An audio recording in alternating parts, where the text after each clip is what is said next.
नमस्कार। ये गीता का ऐसा उपदेश है जो आपका जीवन बदल देगा। अगर मन अशांत है तो ये गीता सूत्र सुनिए और डेली गीता ज्ञान पाने के लिए इस चैनल को सब्सक्राइब कर लीजिए। आपके जीवन की सारी उलझनें सुलझ जाएंगी। कमेंट में जय श्री कृष्णा जरूर लिखें। गीता में भगवान कहते हैं, जयापजय लाभ हानि सिद्ध्य सिद्धि सुख दुखेषु समत्वम धारयन् मोक्ष मार्गम प्राप्नोति। जय पराजय, लाभ हानि, सिद्धि असिद्धि, सुख दुखादि द्वंद्वों को समान समझ, इंद्रियों व उनके विषयों के संयोग वियोग से विचलित व्याकुल मत हो, तभी मोक्ष संभव हो सकता है। By remaining balanced in victory and defeat, gain and loss, success and failure, and by not getting disturbed by sense pleasures and their absence, liberation becomes possible. जय श्री कृष्ण।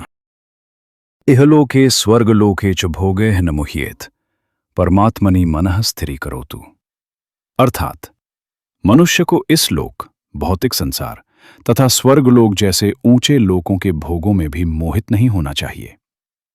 जो व्यक्ति सांसारिक सुखों में डूब जाता है या स्वर्गीय भोगों की कल्पना में ही अपना जीवन व्यतीत करता है, उसका मन स्थिर नहीं रह पाता। इसलिए भगवान कहते हैं कि इन सब आकर्षणों से ऊपर उठकर अपने मन को केवल परमात्मा में स्थिर कर देना ही वास्तविक साधना है। यह श्लोक ये स्पष्ट करता है कि केवल संसार ही नहीं बल्कि स्वर्ग के सुख भी साधक के मार्ग में बाधा बन सकते हैं, क्योंकि स्वर्ग भी कर्म फल से मिलने वाला अस्थायी लोक है।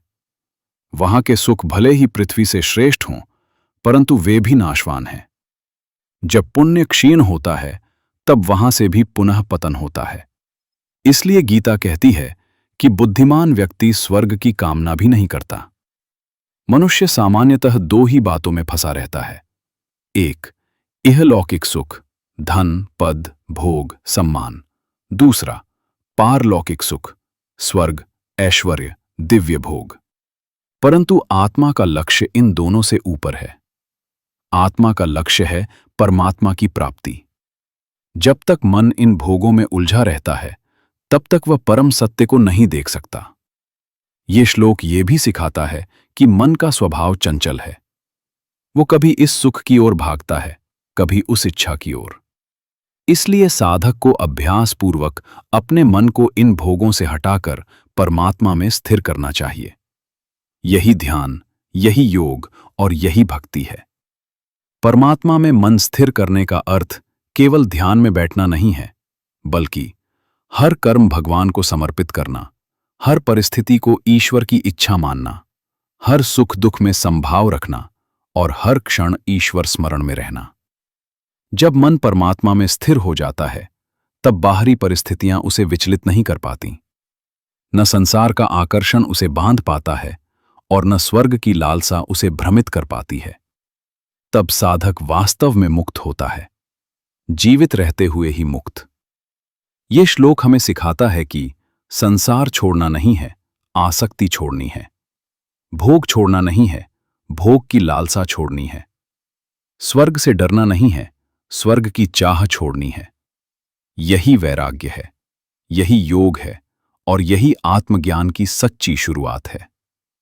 English meaning: A person should not be deluded by the pleasures of this world or even by the pleasures of heaven. Instead, one should firmly fix the mind in the supreme reality. This verse teaches that not only worldly pleasures but even heavenly enjoyments can become obstacles on the spiritual path.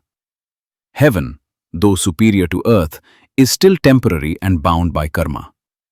When the accumulated merit is exhausted, the soul must return again to the cycle of birth and death. A wise seeker understands that lasting peace cannot be found in pleasure, whether earthly or celestial. True fulfillment lies only in realizing the Supreme Self.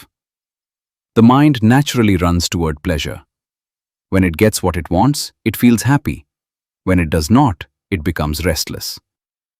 But a spiritual aspirant trains the mind to remain steady and centered in God.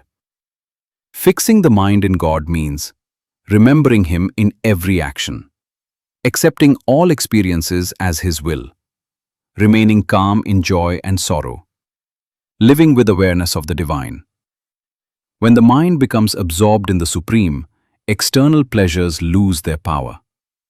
Neither wealth nor heaven can attract such a soul. This state leads to true freedom and eternal peace.